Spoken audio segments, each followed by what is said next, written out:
ये रोचक वीडियो पश्चिम बंगाल की एक ऐसी तपस्विनी पर केंद्रित है जिन्होंने 12 वर्ष की उम्र में ही अन्न जल का त्याग कर दिया था और जीवन भर निराहार रहीं। उनका नाम था गिरिबाला। तो गिरिबाला का मैका बांकुड़ा जिले के बिऊर गांव में था और उनकी ससुराल उत्तर 24 परगना के नवाबगंज।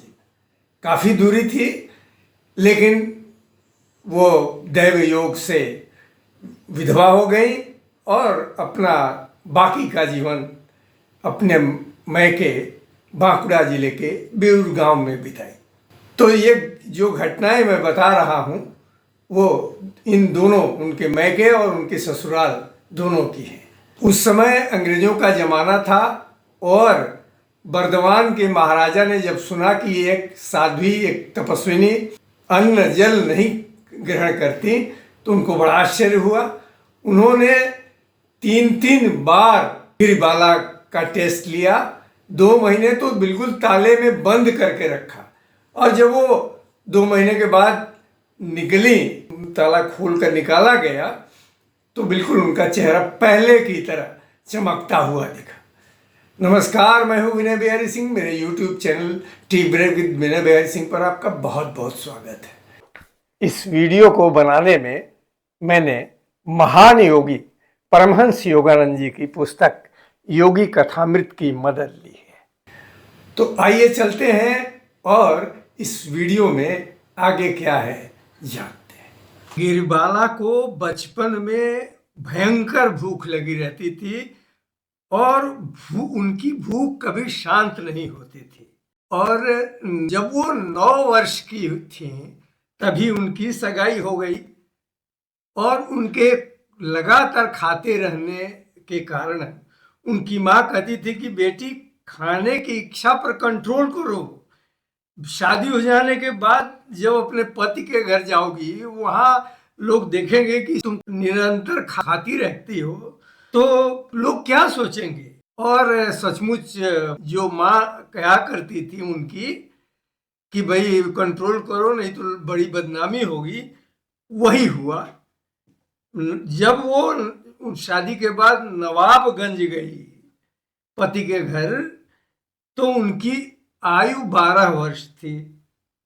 निरंतर खाते रहने की उनकी आदत बनी रही और दिन रात उनकी सास उनको लज्जित करती रहती थी कि भाई खाने पर कंट्रोल करो, ये क्या दिन भर मुंह चलता रहता है तुम्हारा। तो महान योगी परमहंस योगानंद जी को बताया है योगी कथामृत में कि मेरी सास की फटकारों में वरदान छुपा हुआ था, क्योंकि उनके कारण ही मेरी सुप्त आध्यात्मिक प्रवृत्तियां जाग उठी। एक दिन सुबह सास ने बहुत ही कठोर वचन कह दिए। मैंने भी झल्ला कर कहा, मैं शीघ्र ही आपको दिखा दूंगी कि जब तक मैं जीवित रहूंगी तब तक अन्न का स्पर्श नहीं करूंगी। तो उनकी सास ने उनका उपहास करते हुए कहा, अच्छा, जब तुम अत्यधिक खाए बिना नहीं रह सकती तो कुछ भी खाए बिना कैसे रहोगी।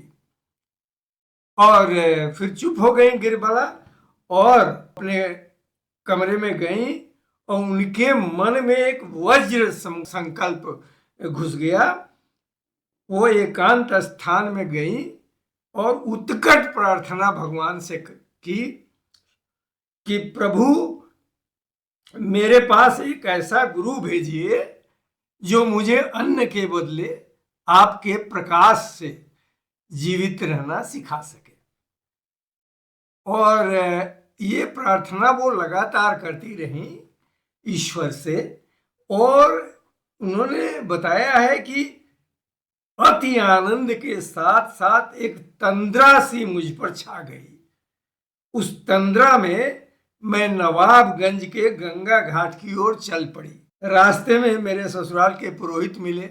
उनसे भी उन्होंने कहा कि कोई उपाय बताइए, निराहार मैं कैसे रह सकूं, ये बताइए। तो उन्होंने बुलाया कि शाम को आओ, तुम्हारे लिए अनुष्ठान करूंगा, मंदिर में आ जाओ। लेकिन गिरिबाला को इससे संतोष नहीं हुआ। उनके मन में एक उत्कटता थी, एक एक सकारात्मक बेचैनी थी कि भूख से निजात पाने का क्या तरीका है और बिना अन्न खाए निराहार कैसे रहूं मैं।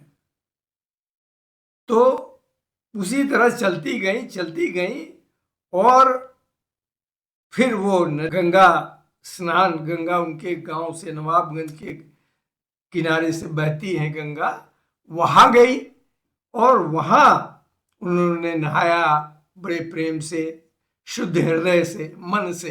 वो उन्होंने बताया है कि जैसे मैं दीक्षा लेने जा रही हूं ऐसा लग रहा था। उन्होंने सूखे वस्त्र पहने और तभी हवा से, अदृश्य जगत से एक प्रकट हुए गुरु, और उन्होंने कहा, बेटी मैं ही वह गुरु हूं जिसे भगवान ने तुम्हारी व्याकुल प्रार्थना की पूर्ति करने के लिए भेजा है। तुम्हारी प्रार्थना के असामान्य स्वरूप का भगवान पर गहरा असर पड़ा है, गहरा प्रभाव पड़ा है। आज से तुम सूक्ष्म प्रकाश से ही जीवित रहोगी।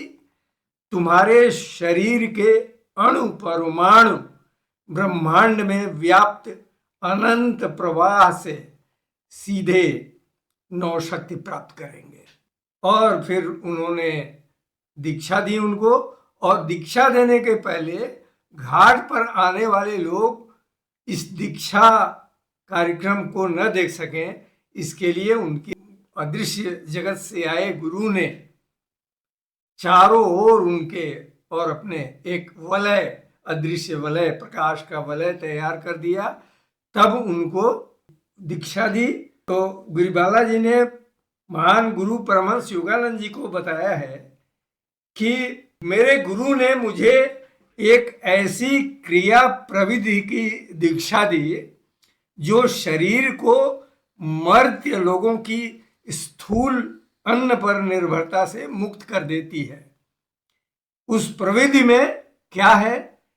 तो उन्होंने बताया है कि उस प्रविधि में एक मंत्र है और श्वास का एक ऐसा व्यायाम है जो साधारण मनुष्य के लिए करना कुछ ज्यादा ही कठिन है।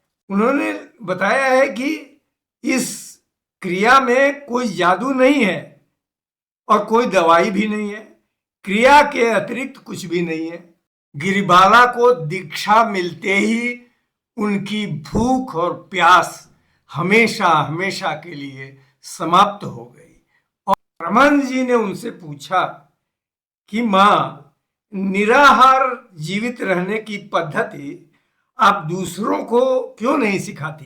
परमानंद जी ने कहा है कि संसार में भूखों मरने वाले करोड़ों लोगों के लिए मेरे मन में जो आशा जगी थी वह क्षण भर में चूर चूर हो गई। क्यों?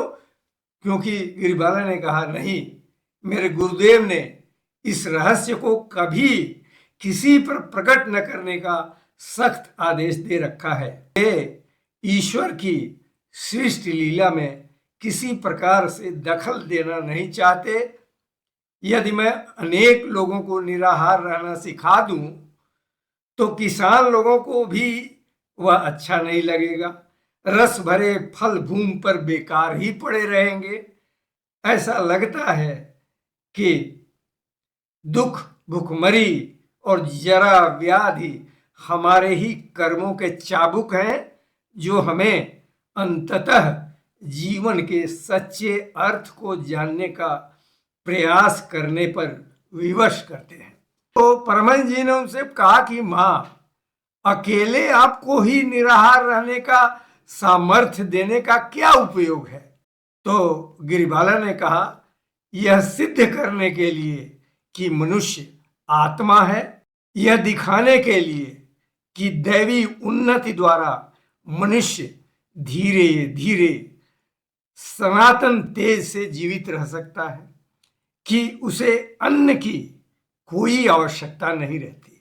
अगर उस उच्च अवस्था में पहुंचे तो गिरिबाला जी ने कहा कि मनुष्य को अन्न की कोई आवश्यकता नहीं पड़ती। योगी कथामृत के फुटनोट में लिखा गया है कि गिरिबाला की निराहार अवस्था पतंजलि योग सूत्र में वर्णित एक योग शक्ति है। वे श्वास की एक विशिष्ट क्रिया करती हैं जो मेरुदंड में स्थित सूक्ष्म शक्तियों के पांचवें केंद्र विशुद्ध चक्र पर अपना प्रभाव डालती है। गर्दन में कंठ के पीछे स्थित विशुद्ध चक्र पांचवें तत्व अर्थात आकाश तत्व को नियंत्रित करता है, जो शरीर की कोशिकाओं की अणुओं के शून्य स्थानों में व्याप्त होता है। इस चक्र पर ध्यान केंद्रित करके साधक आकाश तत्व की शक्ति से जीवित रह सकता है। तो गिरिबाला ने कहा कि जीवन के मुख्य तत्व को अगर भौतिक जीवन के मुख्य तत्व को देखा जाए तो उन्होंने बताया परमहंस जी को कि मुझे कभी कोई संतान नहीं हुई। अनेक वर्ष पहले मैं विधवा हो गई। मैं बहुत कम सोती हूँ क्योंकि मेरे लिए सोना और जागना एक समान ही है। रात को मैं ध्यान करती हूँ और दिन में घर के कामकाज करती हूँ। जब ऋतु बदलते हैं तब मुझे वातावरण में थोड़ा सा फर्क अनुभव होता है। मैं कभी बीमार नहीं पड़ी और न ही मुझे कभी कोई रोग हुआ। जब संयोग से कभी चोट लग जाती है तब किंचित दर्द सा होता है। मेरे शरीर से किसी प्रकार का कोई मल निस्सारण नहीं होता, यानी पाखाना पेशाब नहीं होता उनको, क्योंकि कुछ खाती ही नहीं है। मैं अपने हृदय की धड़कन और श्वास को नियंत्रित कर सकती हूँ। क्या अद्भुत बात है। गिरिबाला जी ने कहा, मैं अपने हृदय की धड़कन और श्वास को नियंत्रित कर सकती हूँ। अंतर्दर्शनों में मुझे प्रायः ही अपने गुरु के तथा अन्य महात्माओं के दर्शन होते हैं।